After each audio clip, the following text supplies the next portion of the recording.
Hello friends, welcome back to my channel Shaina Goyal. So friends, I hope आप सभी fit and fine होंगे, healthy होंगे और लगे होंगे अपने एग्ज़ाम्स की प्रिपरेशन में। So here I am to help you.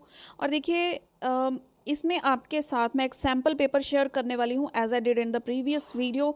इसमें philosophical perspective in education BEd semester 1 का सैम्पल पेपर है according to the latest pattern जो आपके साथ मैंने डिस्कस किया था। ठीक है जी, जो लेटेस्ट पैटर्न पंजाब यूनिवर्सिटी ने निकाला है क्वेश्चंस का for the long and short. तो ये इसकी प्रीवियस जो वीडियो थी हमारी, उसमें मैंने टीचिंग लर्निंग प्रोसेस का सैम्पल पेपर आपके साथ शेयर किया था, थोड़ा सा डिस्कस भी किया था उसको। अगर आपने वो वीडियो मिस की है तो टेलीग्राम चैनल ज्वाइन कीजिए, वहाँ पर सभी के सभी इंपॉर्टेंट लिंक्स अपडेट होते हैं, इंपॉर्टेंट नोट्स अपडेट होते हैं और इसी वीडियो के डिस्क्रिप्शन में आपको इंपॉर्टेंट लिंक्स मिल जाएंगे, या फिर आप प्लेलिस्ट में चेक कर सकते हैं। ठीक है, या फिर वीडियो सेक्शन में जाएं, चैनल को सर्फ करें अच्छे से, वहाँ से आपको सारा का सारा मटेरियल मिलेगा। देखिए, स्टार्ट करते हैं हमारे सेक्शन ए से। जैसे कि आप जानते हैं 70 मार्क्स का आपका ये पेपर होता है। सेक्शन ए में आपको 4 क्वेश्चंस दिए होंगे जिसमें से चॉइस होगी, और चॉइस भी किस तरह से दी हुई है इन्होंने, अब आई डोंट नो कि एग्जाम्स में ऐसे ही आएगा। ठीक है, इसकी हम गारंटी नहीं ले सकते हैं, लेकिन ये एक तरह का सैम्पल पेपर है। ठीक है, किसी कॉलेज में ये paper as mid term exams, जैसे हम कहते हैं ना एमएसटी होते हैं हमारे मिड सेशनल एग्जाम्स, तो उसी के रूप में ये चीज़ उनको पेपर डाला गया है। तो अब देखो, फर्स्ट है define philosophy, what is the nature of philosophy. बिल्कुल डायरेक्ट क्वेश्चन, फिलॉसफी की आप इंट्रोडक्शन देंगे, इसकी डेफिनेशंस देंगे, कितने सारे राइटर्स ने फिलॉसफी को डिफाइन किया हुआ है। फिर आप नेचर बताएंगे, नेचर भी कैसे बताएंगे, उसका पहले आप फ्लो चार्ट या फिर कोई डायग्राम बनाएंगे हेडिंग डालकर। ठीक है, कि इसकी नेचर ये है, पॉइंट्स लिखेंगे, फिर उसके बाद एक एक पॉइंट उठाकर उसको इलेबोरेट करेंगे। पैराग्राफ नहीं बनाना, पॉइंट्स में ही सारी चीज़ें एक्सप्लेन करनी है। एंड फाइनली आपको लिखना है कंक्लूजन 4 to 5 लाइन्स का, 5 to 6 लाइन्स का। ठीक है, to conclude your answer of 12 marks. Then इसके ऑप्शन में क्या है, या तो आप क्वेश्चन 1 करेंगे या फिर 2 करेंगे, इन दोनों में से एक चॉइस है, इन दोनों में अनदर चॉइस है। यानी कि आप ऐसे नहीं कि चारों में से कोई भी 2 आपको आ रहे हैं वो कर दीजिए। ठीक है, तो अब चॉइस कैसे दी गई है कि फर्स्ट 2 क्वेश्चंस में से कोई भी एक करो, देन सेकंड 2 क्वेश्चंस में से कोई भी एक करो। ठीक है जी, समझ में आ रहा है डिफरेंस।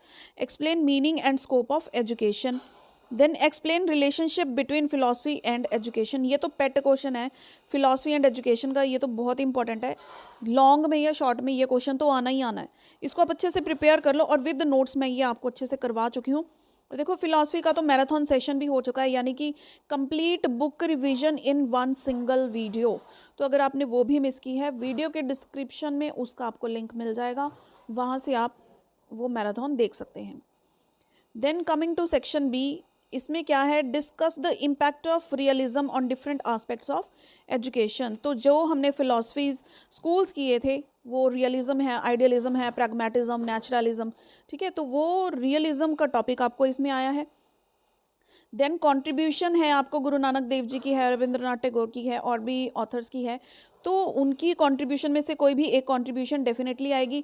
और देखो, जो स्कूल्स ऑफ फिलॉसफी हैं, इनमें से कोई भी एक स्कूल पर आपको क्वेश्चन आएगा ही आएगा। अगर अब देखो, कुछ बच्चे स्मार्ट स्टडी करना चाहते हैं, पूरा का पूरा सिलेबस नहीं पढ़ना चाहते, तो आप क्या ऑप्शन कर सकते हो कि या तो आप सभी के सभी ये कर जाओ, रिफ्लेक्शन ऑन एजुकेशन जिस जिस बंदे ने भी दी है सभी के सभी कर जाओ। ठीक है, कोई भी एक भी नहीं छोड़नी है। या फिर आप क्या कर जाओ, सारे स्कूल्स ऑफ फिलॉसफी 4 हैं इसमें, ठीक है, जो आपके सिलेबस में है, तो चारों के चारों स्कूल्स ऑफ फिलॉसफी अच्छे से कर जाओ। सारे उसके जो कैरेक्टरिस्टिक्स हैं या फिर जो भी एडवांटेजेस डिसएडवांटेजेस, जो उनकी बिलीव्स हैं, सारा कुछ कर जाओ उसका। फिर आप दोनों में से चूज़ कर सकते हो कि आपको ये वाला करना है या ये वाला। इन दोनों में से एक एक क्वेश्चन डेफिनेटली आएगा। देन सेकेंड पार्ट क्या है, या तो 7th करो या 8th करो। Explain the aim of education as recommended by NPE 1986। ये भी क्वेश्चन आना ही आना है, बहुत इंपॉर्टेंट क्वेश्चन है। अब देखो, आपको ना सिलेबस में भी मैंने सिखाया था कि अगर आप क्वेश्चन कुछ पार्ट छोड़ना चाहते हो सिलेबस का, नहीं इतना टाइम आपके पास, आपने लेट पढ़ना स्टार्ट किया है, या फिर व्हाट्सोएवर द रीज़न में भी, ठीक है, तो आप उसमें कैसे छांट सकते हो कि हमने क्या करना है क्या नहीं करना है सिलेबस में। तो ये जो पेपर आपके सामने मैं आपके साथ डिस्कस कर रही हूँ, ये उसी का एक नमूना है। ये क्वेश्चन पेपर साथ में रखो, ठीक है। टेलीग्राम चैनल पर कंप्लीट पेपर ये मैं आपके साथ शेयर करने वाली हूँ। टीचिंग लर्निंग प्रोसेस का मैं ऑलरेडी अपलोड कर चुकी हूँ टेलीग्राम चैनल पर, link will be in the description of this video. तो साथ में अपना सिलेबस खोलो और देखो किस तरह से क्वेश्चंस फ्रेम हुए हैं सिलेबस में से, तो आप क्या करके जा सकते हैं, क्या छोड़ के जा सकते हैं, खुद से समझ सकते हैं आप इन चीज़ों को। देन वैल्यूज़ पर क्वेश्चन आया है, meaning and significance of values. ठीक है, दोनों ये हमारे जो है बी सेक्शन में बिल्कुल बॉटम पे 2 पॉइंट्स बनाए हुए हैं, तो दोनों में से कोई भी एक आएगा, यानी कि हर पॉइंट को कवर किया है इन्होंने क्वेश्चंस में।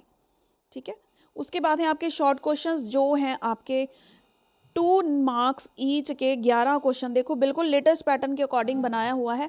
और देखो आप किसी और यूनिवर्सिटी या फिर कहीं से भी बिलोंग करते हैं तो do share me your papers अगर आपके एमएसटीज हुए हैं, ताकि वो मैं यहाँ पर अपलोड कर पाऊँ और बाकी बच्चों को भी बहुत सारे क्वेश्चंस मिले, पेपर देखने को मिले और हमें भी पता लगे कि लेटेस्ट पैटर्न के अकॉर्डिंग ही सभी कॉलेजेस डाल रहे हैं या फिर कोई पुराना पैटर्न भी फॉलो किया जा रहा है। तो ये 11 के 11 जो है शॉर्ट क्वेश्चंस है, यहाँ पे आप देख सकते हैं। एपिस्टेमोलॉजी पर है, डिटर्मिनेंट्स ऑफ करिकुलम है, मेटाफिजिक्स है। ठीक है, ये सारे के सारे जो हैं शॉर्ट क्वेश्चंस 2 मार्क्स ईच के। सो इसके अलावा अगर आपको कोई और हेल्प चाहिए हो तो you can comment me for that. और ये वीडियो हेल्पफुल लगी हो इसे लाइक एंड शेयर ज़रूर कीजिएगा। See you friends in the next video. Till then keep watching.